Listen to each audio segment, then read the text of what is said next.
Hello everyone, आज हम हिंदी पढ़ेंगे स्टैंडर्ड 5th लेसन 3 नन्ना मुन्ना राही हूँ।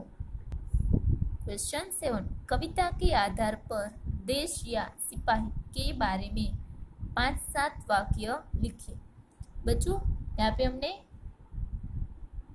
कविता के आधार पर देश या सिपाही के बारे में लिखना है। कविता किसके रिलेटेड है? देश और एक छोटे से बच्चे, यानी कि वो अपने आप को बड़े होकर क्या बनाना चाहता है? देश का सिपाही। और अभी देश का सिपाही है ऐसे कह के ये कविता बताई है, नन्ना मुन्ना राही हूँ देश का सिपाही।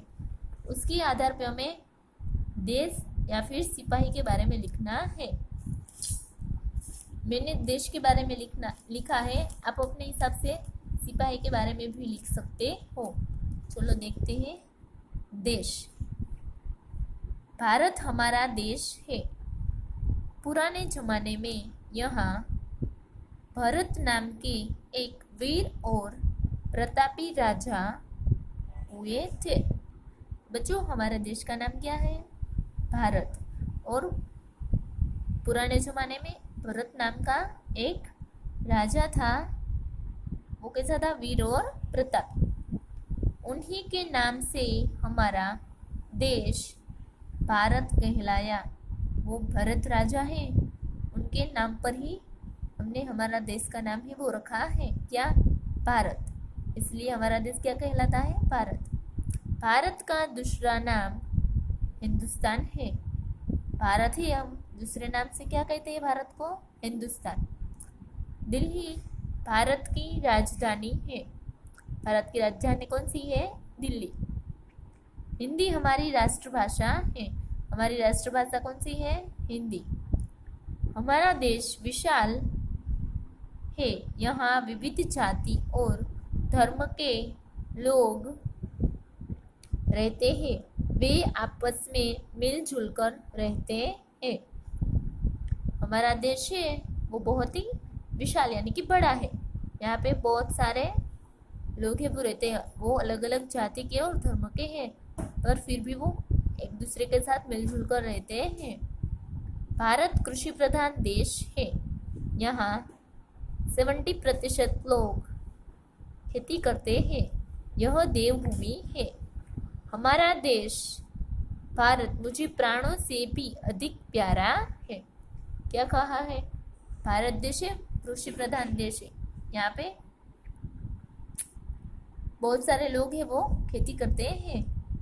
क्या कहा है? 70% लोग हैं वो क्या करते हैं? खेती करते हैं। इसलिए भारत देश को कैसा देश कहा है? कृषि प्रधान देश कहा है। और यह देवभूमि है। भारत है उसमें बहुत सारे मंदिर है, देवालय है, इसलिए उसे देवभूमि भी कहते हैं।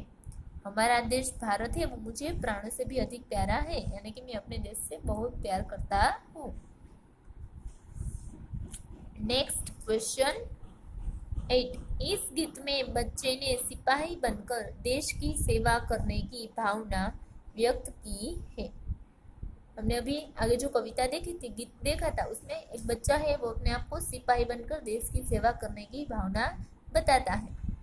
सोचो, क्या देश की सेवा केवल सिपाही बनकर ही की जा सकती है? बताओ, या फिर लिखो, देश की सेवा कैसे करते हैं? बच्चों, आप बता सकते हो कि आप सिपाही बनकर ही सिर्फ देश की सेवा कर सकते हो? ऐसा तो नहीं है ना। तो यहाँ पे बताया है किस किस के बारे में बताना है। नंबर 1 किसान, नंबर 2 शिक्षक, नंबर 3 खिलाड़ी, नंबर 4 कलाकार, नंबर 5 आप। किसान कैसे देश की सेवा करता है, शिक्षक कैसे देश की सेवा करता है, वैसे खिलाड़ी, कलाकार और आप कैसे देश की सेवा करोगे उसके बारे में बताना है। चलो देखते हैं। नंबर 1 किसान। किसान क्या करेगा? कड़ी मेहनत द्वारा बहुत अनाज पैदा करके, कुदरती खाद का उपयोग बढ़ाकर, कृत्रिम खाद व दवाइयों का उपयोग कम करके किसान है वो क्या करेगा? बहुत कड़ी मेहनत करेगा। चाहे कितनी धूप हो, चाहे कितनी ठंडी हो या फिर बारिश हो, वो मेहनत करेगा और अनाज पैदा करेगा। इससे कोई भी इंसान है वो भूखा रहेगा नहीं। और वो अनाज पैदा करने के लिए कुदरती खाद है उसका उपयोग बढ़ाएगा, उसका उपयोग ज़्यादा करेगा। वो कृत्रिम खाद और दवाइयाँ है उसका उपयोग कम करेगा, जिससे लोगों को कोई परेशानी होगी नहीं। नंबर 2, शिक्षक बच्चों को उत्तम शिक्षा देकर, उच्च आदर्शों का आचरण करके, बच्चों में जीवन कौशल व जीवन मूल्य स्थापित करके। एक शिक्षक है क्या करेगा, वो कैसे देश की सेवा करेगा, बच्चों है उसे उत्तम से उत्तम शिक्षा देगा, उसे बताएगा कि हमें कैसे बिहेव करना है, कैसे रहना है। फिर उस शिक्षक है उस बच्चों में अच्छे आदर्श का आचरण करके उसे बताएगा कैसे हमें रहना है। और जीवन कौशल यानी कि जीवन में कोई भी परेशानी आए तो हमें डर कर उसका सामना करना है, पीछे हटना नहीं है।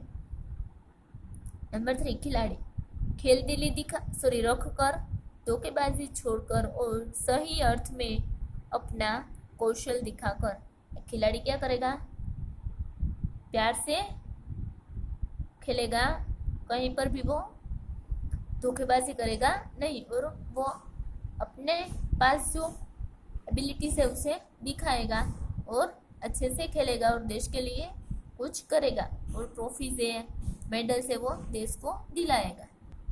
नंबर 4, कलाकार कलाकार क्या करेगा, आजीवन कला की साधना करके, सकारात्मक दृष्टिकोण रखकर, मूल्यों को उजागर करके क्या करेगा, वो अपना पूरा जीवन है वो कला को दे देगा, वो कला की साधना करता रहेगा। और दृष्टिकोण यानी कि उसका पॉइंट ऑफ व्यू है वो सही होगा और पॉजिटिव ही सोचेगा, कभी नेगेटिव सोचेगा नहीं। और जो अपने अंदर जो खूबियाँ है वो दूसरों को दिखाएगा और उसे प्रेरित करेगा। नंबर 5, मैं यानी कि आपको अपने बारे में लिखना है, अच्छे गुणों का स्वीकार करके क्या करना है, हमें अच्छे गुणों का स्वीकार करना है, अच्छी अच्छी बातें सोचनी है, अच्छे अच्छे काम करने हैं, ऊंचे आदर्श रख कर और उनका आचरण करके। हमारा आदर्श है वो कैसा होना चाहिए, अच्छा होना चाहिए, यानी कि हमें अच्छे काम है वो करने हैं, बुरे काम से दूर रहना है। छोटी छोटी बातों का भी महत्व समझकर, छोटी छोटी बातों में जो गहराई छुपी है उसे समझना है और उसका अमल करना है। अच्छी पढ़ाई का अपना कर्तव्य पूर्ण करके, यानी कि आप अच्छे से पढ़ाई करोगे तो कुछ बन पाओगे, तो आपका कर्तव्य है कि अच्छे से पढ़ो और कुछ बनकर देश की सेवा करो। तो आप अपने हिसाब से इसमें लिख सकते हो कि किसान और क्या कर सकता है, शिक्षक क्या कर सकता है, खिलाड़ी, कलाकार और आप, तो अपने हिसाब से भी यहाँ पे लिख सकते हो। नेक्स्ट क्वेश्चन 9, शिक्षक द्वारा दायां यानी कि दाहिना एवं बायां किसे कहेंगे यह जाने। बच्चों आपको पता है दायां और बायां किसे कहते हैं, लेफ्ट और राइट के बारे में तो पता ही होगा बच्चों। चलो अब बताओ लेफ्ट किसे कहते हैं और राइट किसे कहते हैं, वो पता है। दायां और बायां है, वैसे लेफ्ट और राइट किसे कहते हैं वो पता है, तो आपको ये आसानी से समझ में आ जाएगा। बच्चों दायां हाथ है उसे हम राइट हैंड कहेंगे, बायां हाथ है उसे लेफ्ट हैंड कहेंगे। देखो आपको याद रखने के लिए क्या करना है, दोनों हाथ है उसे ऐसे करना है, आप ऐसे करोगे, आप ब्यूटीफुल बोलोगे तो ऐसे हाथ करोगे ना, तो आपको ऐसे हैंड करना है। अब देखो यहाँ से ऐसे करके ऐसे करोगे तो बी बना है, बी यानी कि बायां, तो ये आपका क्या कौन सा हैंड है, लेफ्ट हैंड है। फिर इस हाथ में देखो यहाँ से ऐसे करके ऐसे करोगे तो ये डी बनेगा, तो ये डी यानी कि दायां, तो ये आपका कौन सा हैंड है, राइट हैंड है।